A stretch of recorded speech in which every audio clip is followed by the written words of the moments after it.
биз устаз деп жүргөндөрүбүз айтты да, башың ооруп эмне кыласың жөнүндө жүрчү. Анан мен таң калдым да, эмнеге бул Куран жарыш Алланын сөзү. Намаз алайлы, көтөрөлү, динге кызмат кылайлы. Эми башың ооруп зачем? Бир экөөсү менен урушуп дагы кеттим.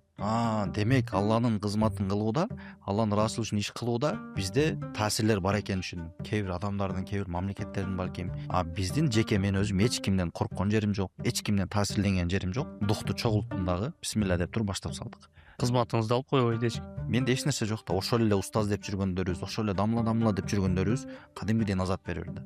Кереги жок.